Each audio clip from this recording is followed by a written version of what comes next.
Taarifa kwa umma. Watuhumiwa wawili wamekamatwa kwa kutoa taarifa za uongo. Jeshi la Polisi mkoa wa Shinyanga linapenda kutoa taarifa kwa umma kuhusu matukio mawili, ambapo tukio la kwanza lilitokea tarehe 4/4/2026 katika soko kuu lililopo maeneo ya stendi kuu ya mabasi kata ya Kahama mjini Kahama wilaya ya Kahama. Mtu mmoja aitwaye Kisaka Elinihaki mwenye umri wa miaka 22, mfanyabiashara na mkazi wa Majengo, alitoa taarifa ya uongo akidai kuwa sehemu zake za siri zimepotea kimeujiza baada ya kuguswa bega la kushoto na Joseph Godfrey mwenye umri wa miaka 36 na mkazi wa Shunu. Kutokana na taarifa hiyo, wananchi waliokuwepo eneo hilo walichukua sheria mkononi na kuanza kumshambulia Joseph Godfrey wakimtuhumu kuhusika na tukio hilo. Polisi walifika eneo la tukio kwa wakati na kuwachukua wahusika wote wawili pamoja na kumfikisha Joseph Godfrey katika kituo cha polisi kwa usalama wake. Baadaye Kisaka Elinihaki alipelekwa katika hospitali ya manispaa ya Kahama kwa uchunguzi wa kitabibu, ambapo ilithibitika kuwa maumbile yake yalikuwa ya kawaida kabisa bila mabadiliko yoyote. Ndipo jeshi la polisi limemkamata kwa kutoa taarifa ya uongo iliyopelekea taharuki kwa jamii. Tukio la pili limetokea tarehe 6 Aprili 2026 katika eneo la machimbo ya dhahabu Mwime, wilaya ya Kahama, ambapo kijana mmoja aitwaye Makoe James alizua taharuki kwa jamii akidai kupoteza sehemu zake za siri baada ya kushikwa mabegani na abiria mwenzake Hamisi Kumarija wakati wakisafiri kwenye pikipiki.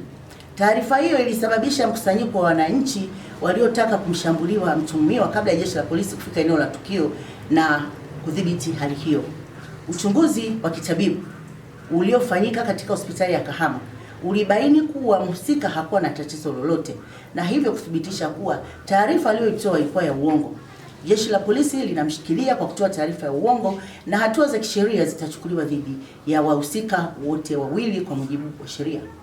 Jeshi la polisi mkoa wa Shinyanga linatoa wito kwa wananchi kuacha kabisa tabia ya kutoa taarifa za uongo zinazoweza kusababisha taharuki na uvunjifu wa amani, na badala yake kushirikiana na vyombo vya dola katika kudumisha amani na usalama. East African Spirits Company Limited ni kampuni inayojihusisha na uzalishaji wa pombe kali na bia. Kampuni hii ilianza mnamo 2018 ambapo ilianza na line ya plastiki. Tulianza uzalishaji wa bidhaa yetu inayoitwa Diamond Rock. 2019 tukaanzisha line yetu ya line ya glasi ambao tunazalisha bidhaa yetu pendwa Hanson's Choice. 2023 ndipo tulipoanza ku blend na ku manufacture beers zikiwa ni Hanson's Light, Goldberg, Basembi ambayo imeunga mwaka 2024 na Hanson's Dry iliyoanza uzalishaji mwaka 2025. Bidhaa zetu ni bora, salama, zimethibitishwa na TBS, lakini pia zina key element au niseme ni zina sifa kuu ya kutokuwa na hangover, kutokuwa na harufu mbaya, na pia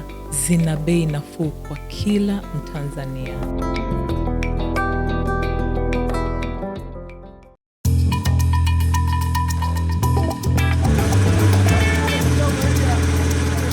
Kutoka ndani ya kina cha ardhi, kazi ni jasho, kazi ni bidii, kazi ni uthubutu wa kweli. Lakini kila shujaa anastahili zawadi ya ushindi wake.